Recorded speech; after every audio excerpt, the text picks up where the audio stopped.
My name is Dr. Christina Rahm, and I have a doctorate of counseling psychology and also a PhD in strategic science and a postdoc in nanobiotechnology. I have done work at universities from Harvard to teaching for CME and for residents at Johns Hopkins. I've worked for pharmaceutical and biotech companies from Pfizer to Biogen to Alexion. I've also been a formulator that goes into the lab and creates formulas and patents that actually detox the environment and detox people. Because my mission in life has become to really help people understand and to help people with the fact that our bodies are toxic and the environment is toxic. So toxins that cause inflammation and then can cause something like an epigenetic often are the cause of diseases that did not have to happen if you could cure what was happening in the environment in the human body. If you could somehow take apart the toxins, the heavy metals, the destruction that's happened in our environment and in our bodies, cleansing your body and getting rid of those things that could cause a disease or an illness or make it worse, then you have a better quality and quantity of life.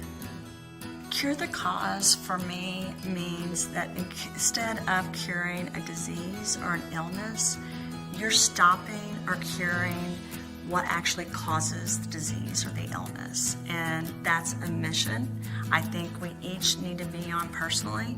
There's environmental factors that actually cause the onset of diseases because they cause inflammation in the body, and that cascade occurs. The cells start talking, they start communicating, and instead of something positive happening in the body, instead of those cells talking positively about good things, they start talking about negative things. So what you have to do is you have to figure out what's going on, and you have to understand your own body. And then you have to take things and take positive steps so that those things progressively get better. And so that you clean up your body. We can either have a really happy song going on in our body, so our body's dancing inside, or we can have something that's very negative, like someone banging a pot all day and your body's miserable, right?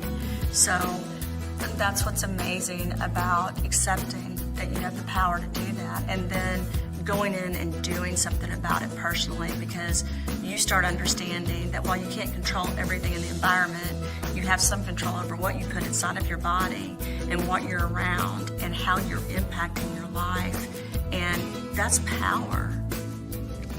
One of the things that really struck me in my career, it was really life-altering, is that when, as a researcher, as a scientist, when I looked at data or when I worked at companies and I understood how we were creating drugs and then getting the drugs out there to people, when we were doing principal investigations and really looking at what was going on in different states, I realized that we weren't looking at why those diseases were caused. I realized that we weren't really helping people make sure they didn't get a disease, or if they did, that it could stop. And it bothered me. I also started understanding that just because I wanted to fix a problem did not mean everyone around me wanted to fix the problem. That was a really life-changing event for me. My mission on this earth, I feel like, is to love, empower, and help people be the best that they can be. You need to clean your body. It's not something that happens every once in a while. It's something that needs to happen every day. And there's different ways to detox. You can start right now and start detoxifying yourself so that you have emotional, mental, physical clarity, so that you have the ability to do more with your life. Once you start the fight and the battle of detoxing and taking care of yourself and empowering yourself, you're going to start feeling better. You're going to start feeling confident about what you're doing and not be scared to stand up and get rid of bad things and toxins and everything else.